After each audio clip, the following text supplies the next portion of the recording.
오늘 같이 은혜 나눌 말씀은 요한계시록 17장 7절에서 18절 말씀을 본문 삼아서 일곱 머리와 열 뿔 가진 짐승의 비밀과 음녀의 파멸 예고라는 주제를 가지고 같이 은혜 나누는 시간 갖도록 하겠습니다.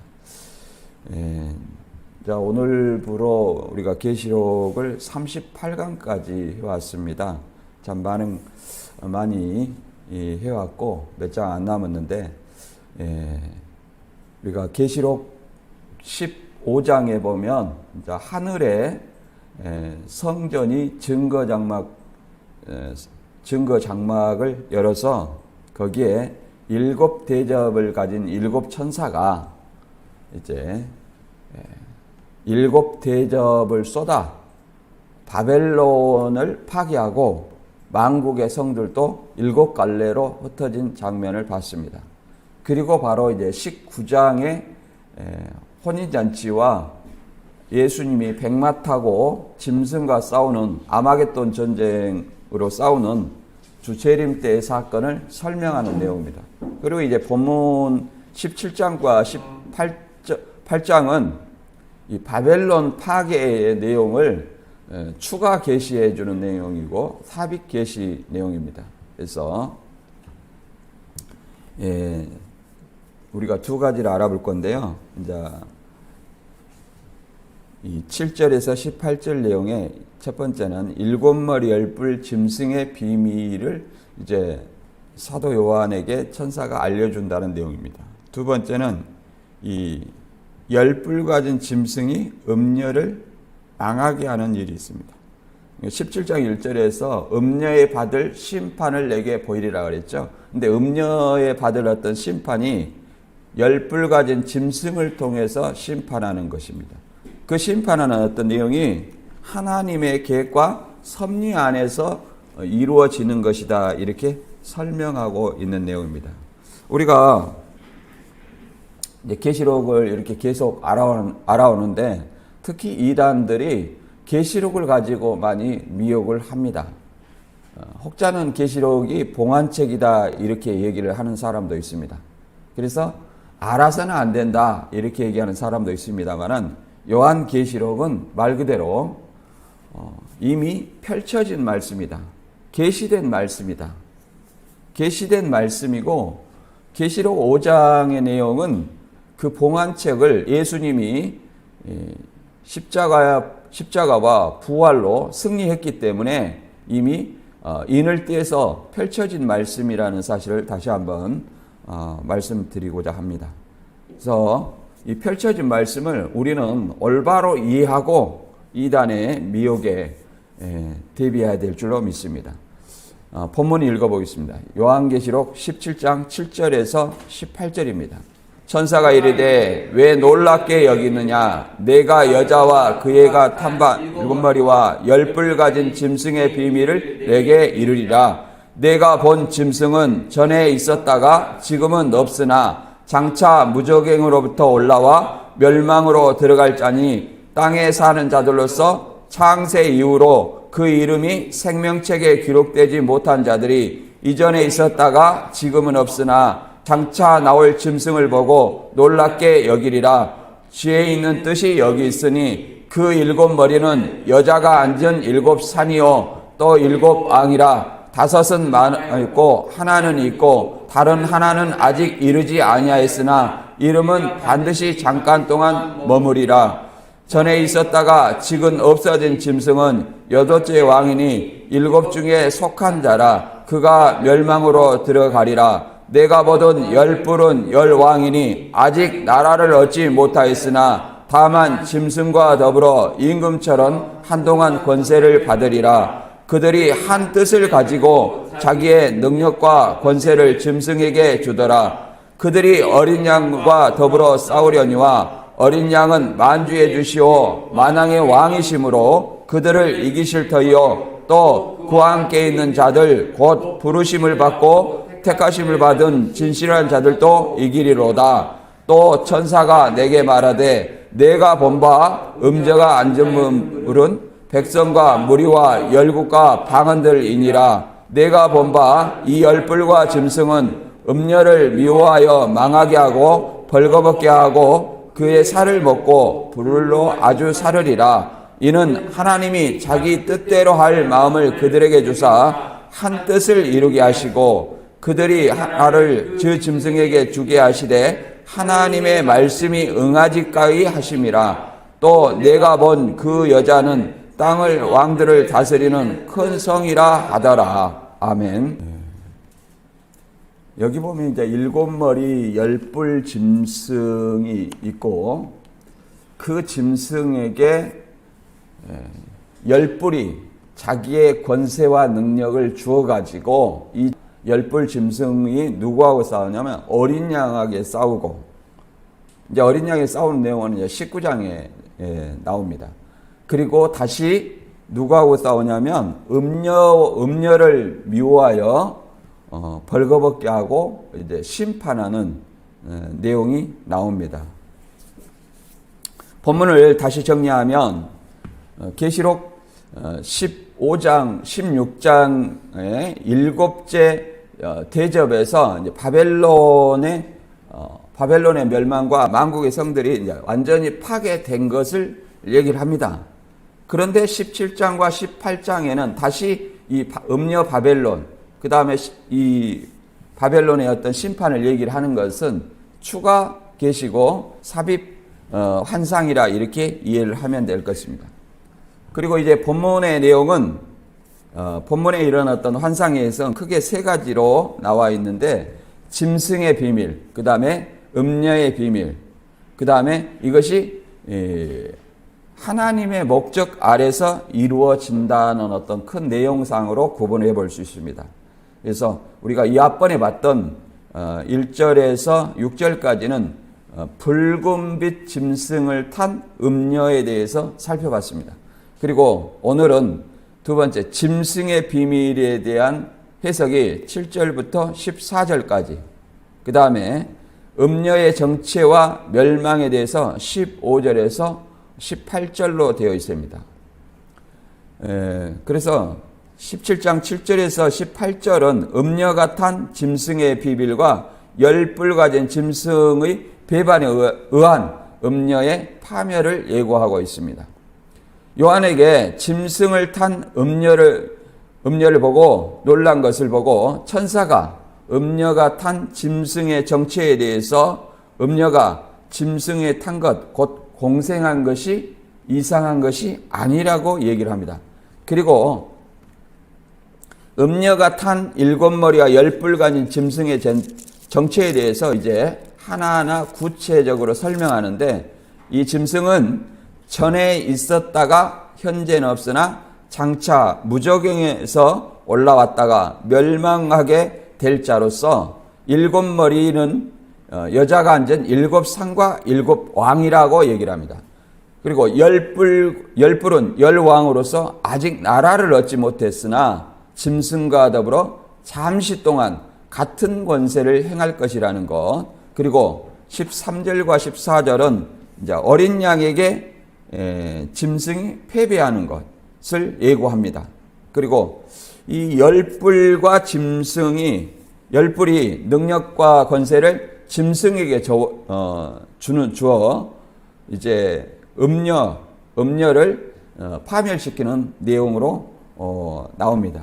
이게 우리 교회가 이제 신천지와 연관이 있는 신천지 반증하는 어떤 교회이기 때문에, 상담하는 교회이기 때문에 신천지에 대해서 잠깐 알아보면, 계시록 17장에 7머리 10뿔 가진 짐승을 탄 음녀에 대해서, 이것에 대해서 맨 처음에는 오목사였다가 그 다음에 두 번째는 백목사를 들먹입니다. 왜 그러냐면 이제 오목사가 7머리로 있다가 땅짐승으로 강등이 됐죠.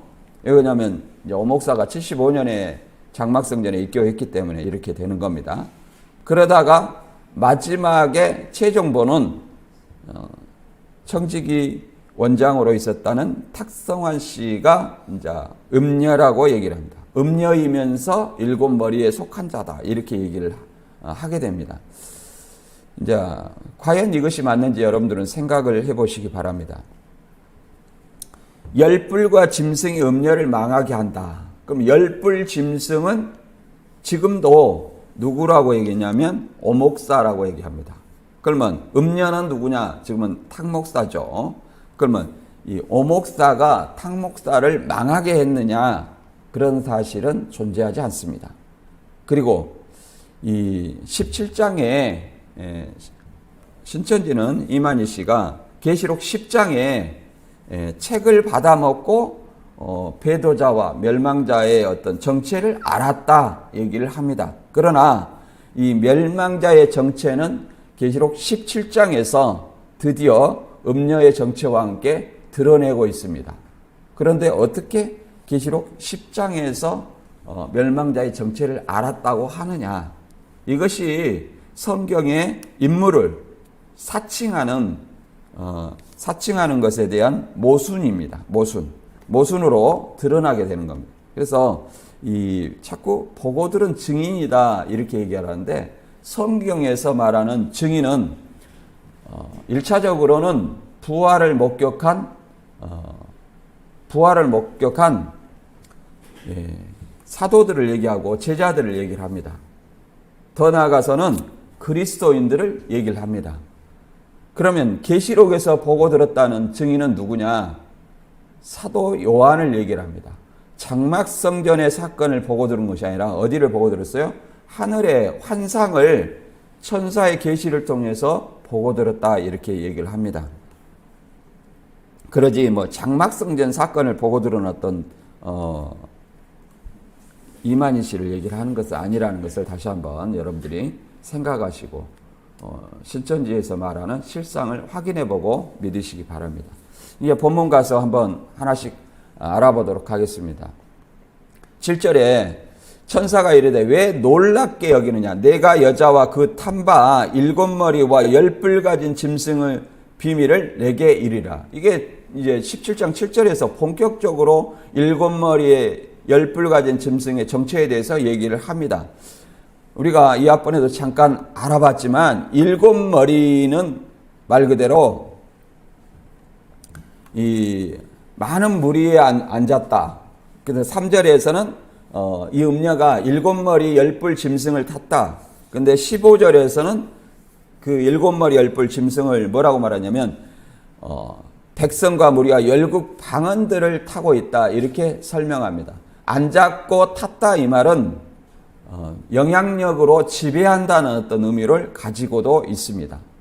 이것은 계시록 13장의 7머리는 바다에서 올라온 어떤 7머리고 더 나아가서 7머리 중에 하나가 첫째 짐승으로서 적그리스도를 상징합니다. 물론 그 당시에는 도미티안 황제를 상징한다고 했었습니다.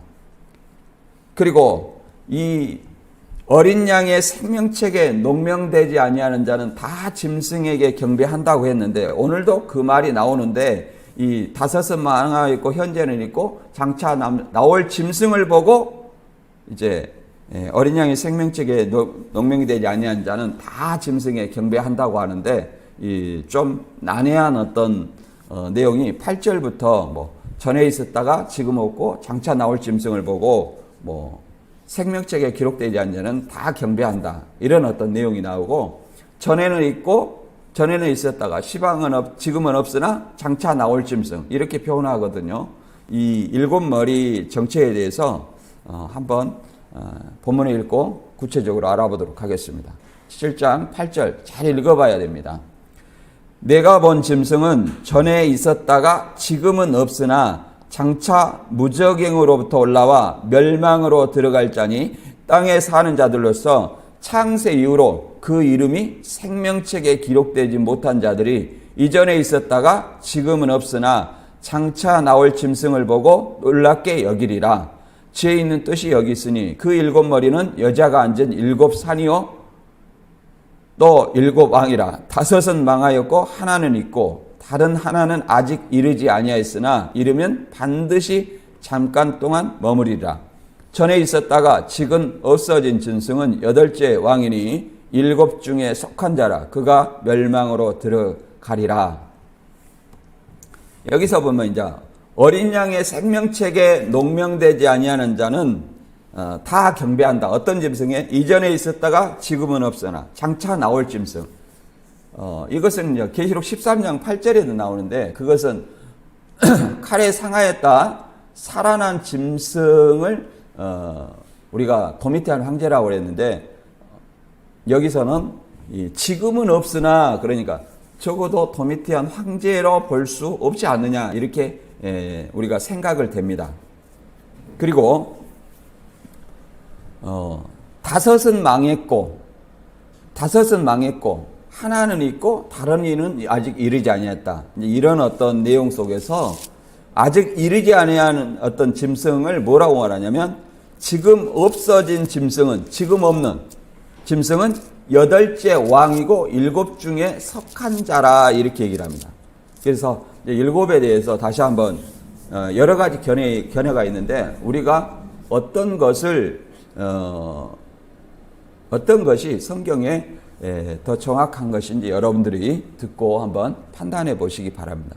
7 왕의 조건은 본문에서는 이렇게 짐승에 속해 있어야 된다. 그러면 우리가 계시록 13장에 볼 때 적어도 노마와 관련이 있다 이렇게 볼 수 있습니다. 그리고 바벨론에 연결되어 있어요. 바벨론 짐승과 연결되어 있다. 이게 바벨론은 그 당시에 사도시대에 노마를 바벨론이라고 칭합니다. 묵시 계시에서요. 그 다음에 어린 양과 연관이 있다. 어린 양과 싸우는 어떤 대적하는 존재예요. 어린 양과 대적한다는 것은 하나님의 백성을 핍박하는 어떤 존재다. 이런 어떤 조건을 갖추어야 됩니다. 그러면 노마에서 우리가 하나님의 백성을 핍박하는 것은 AD 313년까지는 기독교 박해가 있어 왔습니다. 다 노마 치하 아래에 있었죠. 그리고 가장 큰 박해가 1차 박해는 네로 황제 때였고 가장 큰 네로보다 더 잔인한 박해는 도미티안 황제 박해였습니다. 이 도미티안 황제 박해는 노마에서는 그 당시에 살아있는 사람을 황제로 숭배하는 것이 아니라 선정을 베푼 황제가 죽으면 신으로 승격시켜서 1년에 한 번 이상씩 숭배하게 했습니다. 주와 하나님으로 숭배하게 했습니다. 그러나 도미티안 황제는 죽어서 그런 것이 아니라 살아있는 자신의 어떤 신상을 신전에 세워놓고 1년에 한 번씩 주와 하나님으로 고백하게 한 황제 숭배가 있었습니다. 황제인 자신을 신으로 승격시킨 거죠, 스스로. 그래서 그 도미티안 황제를 네로다, 교황이다 이렇게 첫 번째 짐승을 이렇게 생각하는 사람도 있습니다만은 저는 계시록 시대 배경을 통해서 도미티안 황제라고 이렇게 얘기를 한 바 있습니다. 그러면 이 성경에 이 머리는 7 왕이요 7 산이라 이렇게 얘기를 했는데 이것에 대해서 잠깐 살펴보면 7 왕을 7 산이라 하는 것은 이제 티베르강 왼쪽에 있는 7개 언덕에 자리 잡은 이제 불악들로 시작되었으나 세베리우스 툴리우스 때부터 7 언덕의 도시로 발달했습니다. 노마가 그랬다는 거예요, 실제로. 그래서 여자가 앉은 7 산은 노마로 이해된다는 겁니다. 노마로. 그래서 이 산이라는 것은 힘과 권세를 상징하고 종말에 적 그리스도의 막강한 힘과 권력을 상징한다고 합니다. 그래서 그 당시에는 로마지만 마지막 때는 적 그리스도를 상징하는 거예요. 적 그리스도 상징.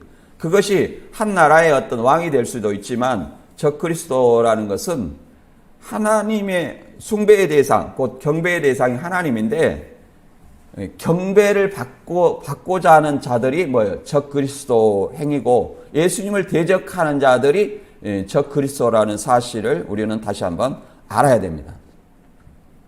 그리고 7 머리에 대해서 이제 여러 가지 견해가 있는데 로마에 있는 7 산이다. 또는 세상 권력이다. 또 일곱 제국의 통치자다. 그 다음에 이렇게 보기도 하고, 그 다음 네 번째는 일곱 왕이다. 이렇게 얘기를 합니다. 그러나 이 일곱이라는 것은 우리가 상징으로 보는 견해가 많이 있습니다. 역사 전반에 걸친 악한 세력을 상징하는 어떤 숫자로 보기도 합니다. 왜 그러냐면 일곱이 완전수기 때문에 그렇게도 얘기를 합니다. 그러나 이 일곱에 대해서 이제 다섯은 망하였고 하나는 있고 하나는 아직 이르지 아니하였다 이렇게 얘기를 하잖아요. 그러면 이 하나는 아직 이르지 않는 자는 지금은 없으나 마지막으로 이 장차 나타날 짐승을 이렇게 설명하거든요. 장차 나타날 짐승을 설명하는데 이제 망한 다섯과 하나는 있고 다시 나올 짐승에 대해서 한번 살펴보면 이것에 대해서 견해가 여러 가지가 있습니다. 어떻게 보냐면 제국으로 보는 겁니다. 제국. 역사 속에 나타난 제국. 자, 애굽, 니느에, 바벨론, 바사, 페르시아, 로마. 이렇게 그 다음에 로마 멸망 후 재림 때까지 일어날 적 그리스도와 국가. 이렇게 7개로 보는데 다섯을 망했다. 그 말은 애굽, 니느에, 바벨론, 바사, 헬라, 로마 이렇게 헬라 이렇게까지도 보고 그 다음에 지금 있는 것은 로마고 이것은 도미티안 황제하고 사도 요한 어떤 기록 시대와하고 거의 일치하죠. 그런데 이제 장차 나올 자는 로마 멸망 후에 재림 때까지 일어날 적 그리스도와 국가를 상징한다. 이렇게 보는 견해도 있습니다. 여러분들 한번 잘 들어보세요. 그 다음에 또 이미 망한 다섯 왕을 또 어떻게도 보냐면 애굽, 그 다음에 아수르, 뭐 니느웨라고 봤는데 그렇게 보지 않고 이제 아수르, 이제 하나님의 백성을 나름대로 이렇게 북이스라엘을 멸망시킨 아수르, 애굽에서 이제 이스라엘 백성을 노예살이하는 애굽, 아수르, 그 다음에 예루살렘 성전을 파괴한 바벨론, 그 다음에 이스라엘 민족 사상을 혼란케 한 페르시아, 그 다음에 헬라, 재건된 성전을 무너뜨리는 헬라, 이렇게 봅니다.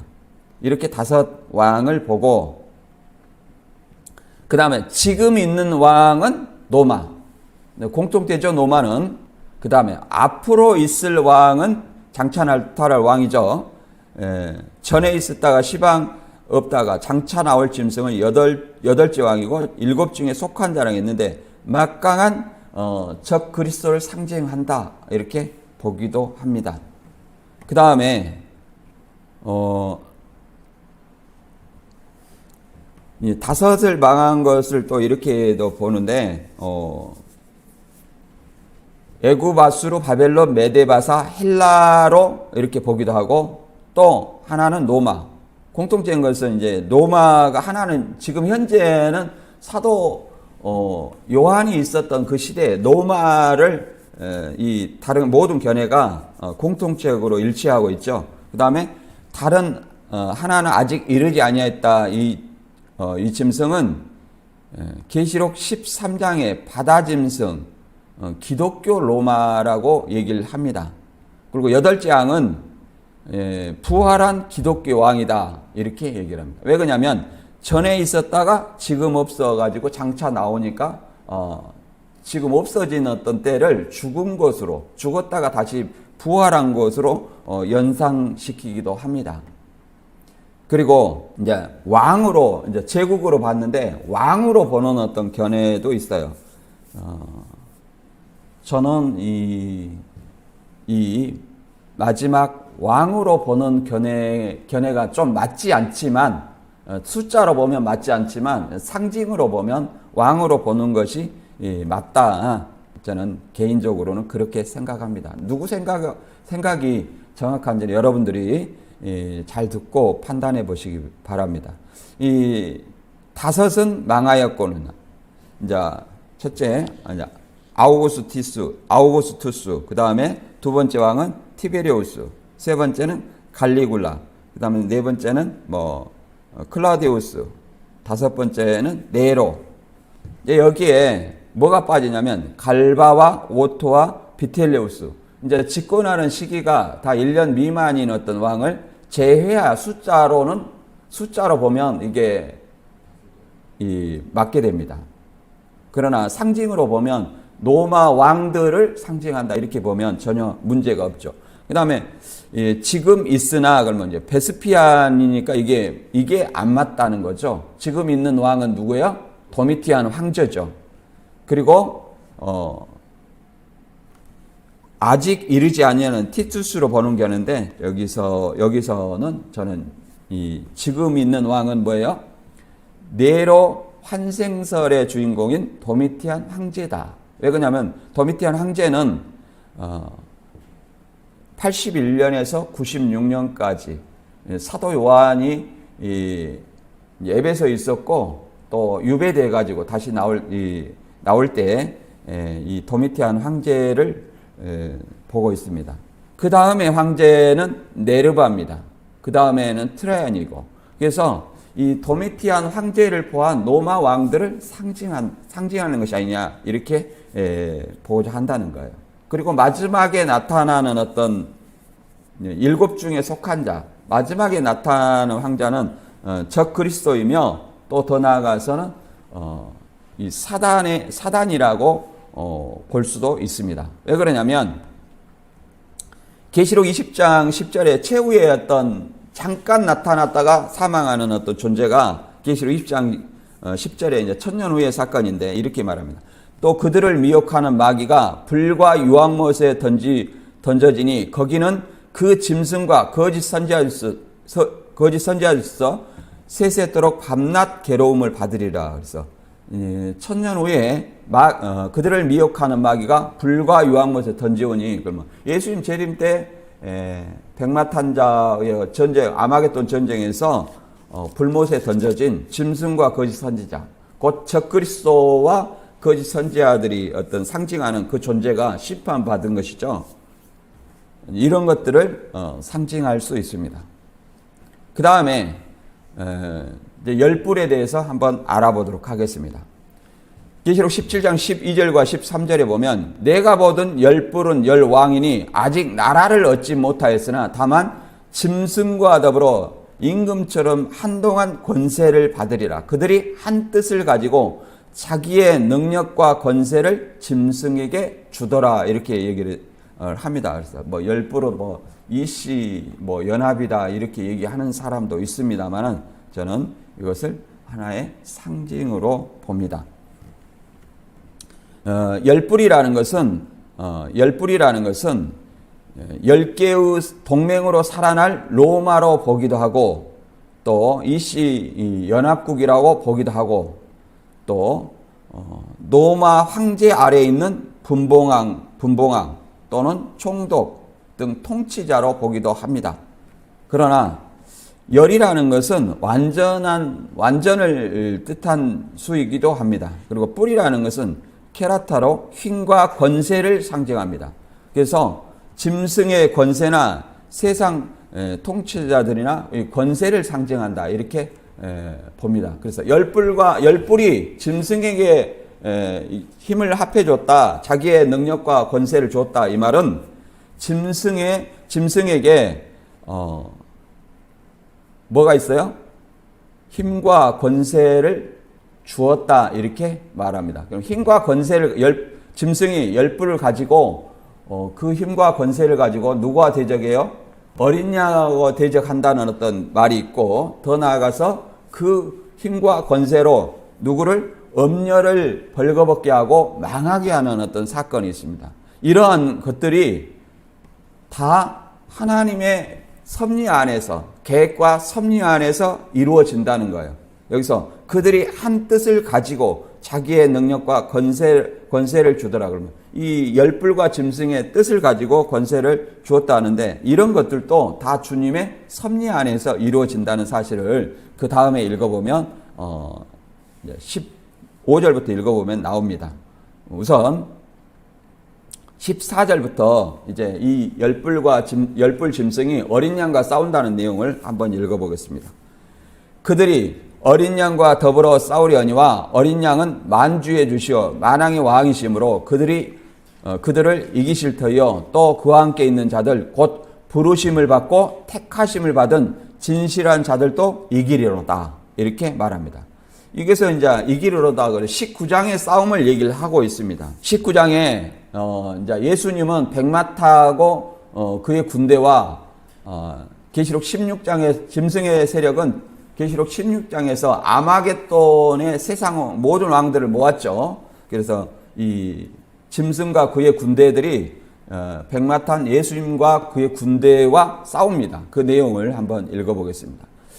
계시록 19장 18절 11절부터 쭉 나오는데 18절부터 읽어보겠습니다. 왕들의 살과 장군들의 살과 장사들의 살과 말들과 그것을 탄 자들의 살과 자유인들이나 종들이나 작은 자나 큰 자나 모든 자의 살을 먹으라 하더라. 또 내가 보매 그 짐승과 땅의 임금들과 그들의 군대들이 모여 그 말탄 자와 그의 군대와 더불어 전쟁을 일으키다가 짐승이 잡히고 그 앞에서 표적을 행하던 거짓 선지자도 함께 잡혔으니 이는 짐승의 표를 받고 그 우상에게 경배하던 자들을 표적으로 미혹하던 자라. 이 둘이 산채로 유황 불붙는 못에 던지우고 그 나머지는 말탄 자의 고개에 배불리더라 이렇게 얘기를 하죠. 아무튼 짐승과 땅의 임금들 세상의 왕들을 모았죠. 그들과 말탄 자와 그의 군대. 말탄 자는 누구예요? 예수님, 백마탄 자 예수님과 그의 군대들과 싸워서 누가 이겨요? 짐승이 잡혔다는 것은 그리스도의 승리, 그리스도의 재림으로 승리할 것을 선언하는 겁니다. 짐승이 잡히고 그 앞에서 이적을 행하던 거짓 선지자 이 둘이 불붙는 못에 던지우고 그 나머지도 살을 먹었다는 것은 그 나머지도 불못에 같이 심판을 받았다는 것을 의미하는 겁니다. 그래서 주 재림 때에 사로 2장 7절 8절을 보면 입의 기운으로 불법한 자를 심판한다 이렇게 설명되어 있습니다. 이렇게 심판하는 것은 결국은 순교자들의 뜻이고 또 하나님의 역사 완성을 이루는 것입니다. 그래서 계시록 6장 9절과 10절에 보면 순교자들이 어떤 기도를 했어요? 땅에 거하는 자들을 심판하여 우리 피를 신원하여 주지 아니하시기를 어느 때까지 하시리랍니까? 이렇게 얘기를 한 겁니다. 어느 때 하는 거예요? 주 재림 때 한다. 이렇게 설명하고 있습니다. 그러나 이단들은 주 재림이 84년 3월 14일 날 했다고 하면서 아무런 어떤 반응이 없죠. 그 다음 이제 음녀의 심판에 대해서 한번 보도록 하겠습니다. 이제 열불 짐승이 음녀를 심판한 내용을 한번 보도록 하겠습니다. 15절에 천사가 내게 말하되 내가 본 바 음녀가 앉은 물은 백성과 무리와 열국과 방언들이니라. 내가 본 바 이 열불과 짐승은 음녀를 망하게 하고 벌거벗게 하고 그의 살을 먹고 불로 아주 사르리라. 이는 하나님이 자기 뜻대로 할 마음을 그들에게 주사 한 뜻을 이루게 하시고 그들의 나라를 그 짐승에게 주게 하시되 하나님의 말씀이 응하기까지 하심이라. 또 내가 본 그 여자는 땅의 왕들을 다스리는 큰 성이라. 땅의 왕들을 다스리는 큰 성은 뭐야? 바벨론이에요. 바벨론. 근데 음녀가 앉은 물은 뭐야? 백성과 무리와 열국과 방언이다. 그러니까 음녀가 앉았다, 통치한다는 거예요. 지배한다, 영향력을 미친다 이런 의미로 설명되고 있습니다.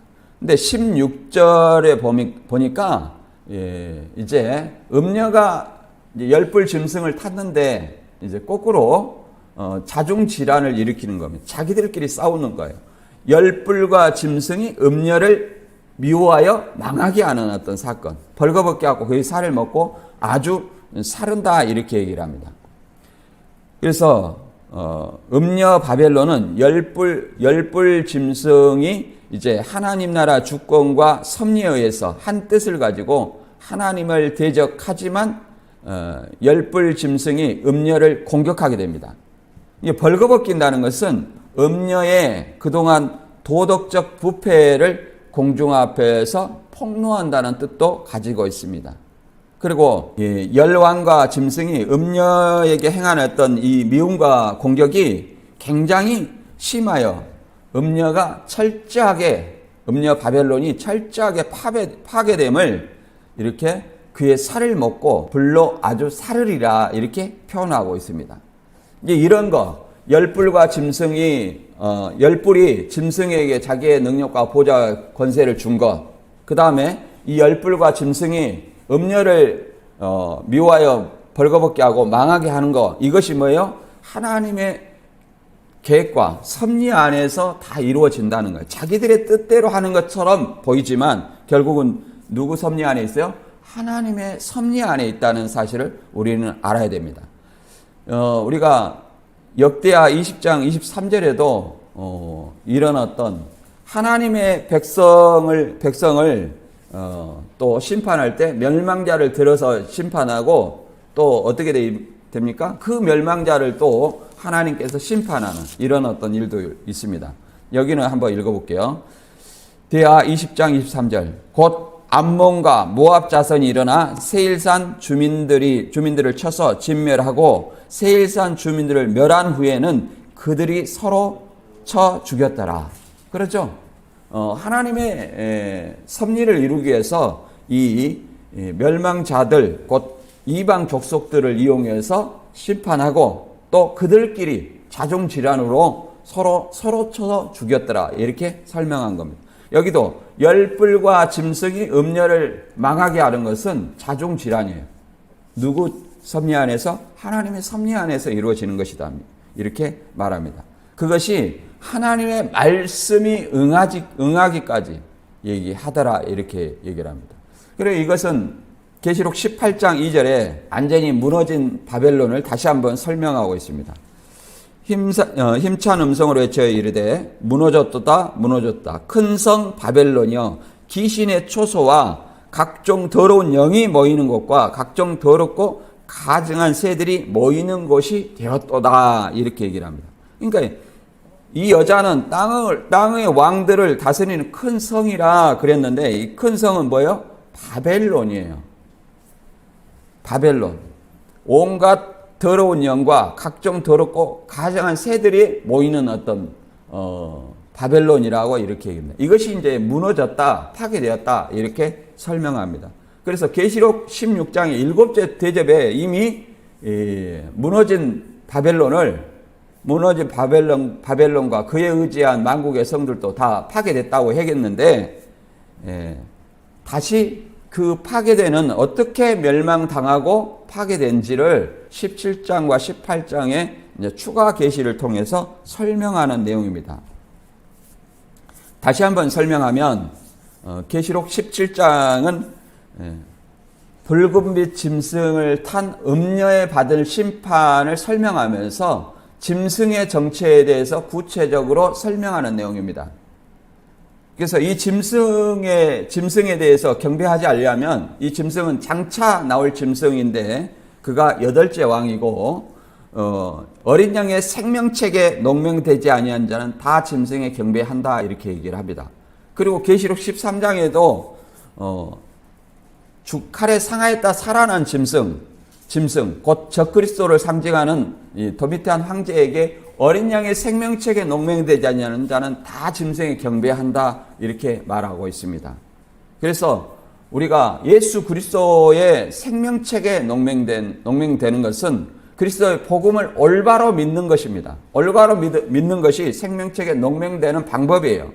올바로 믿지 않는, 성경을 알지 못하고 올바로 믿지 않는 자들은 결국은 적그리스도를 하나님처럼 숭배하게 돼 있다 이렇게 설명하고 있습니다. 그리고 이 열불과 짐승이 음녀를 망하게 하는 것은 누구의 뜻이에요?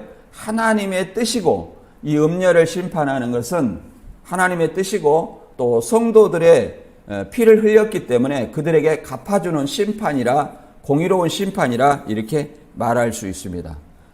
따라서 우리는 사단의 미혹을 대비하기 위해서 주 강림하실 때까지 하나님의 말씀으로 전시갑주하는 저와 여러분이 되시기를 주님의 이름으로 축원합니다. 오늘 말씀 여기서 마치겠습니다.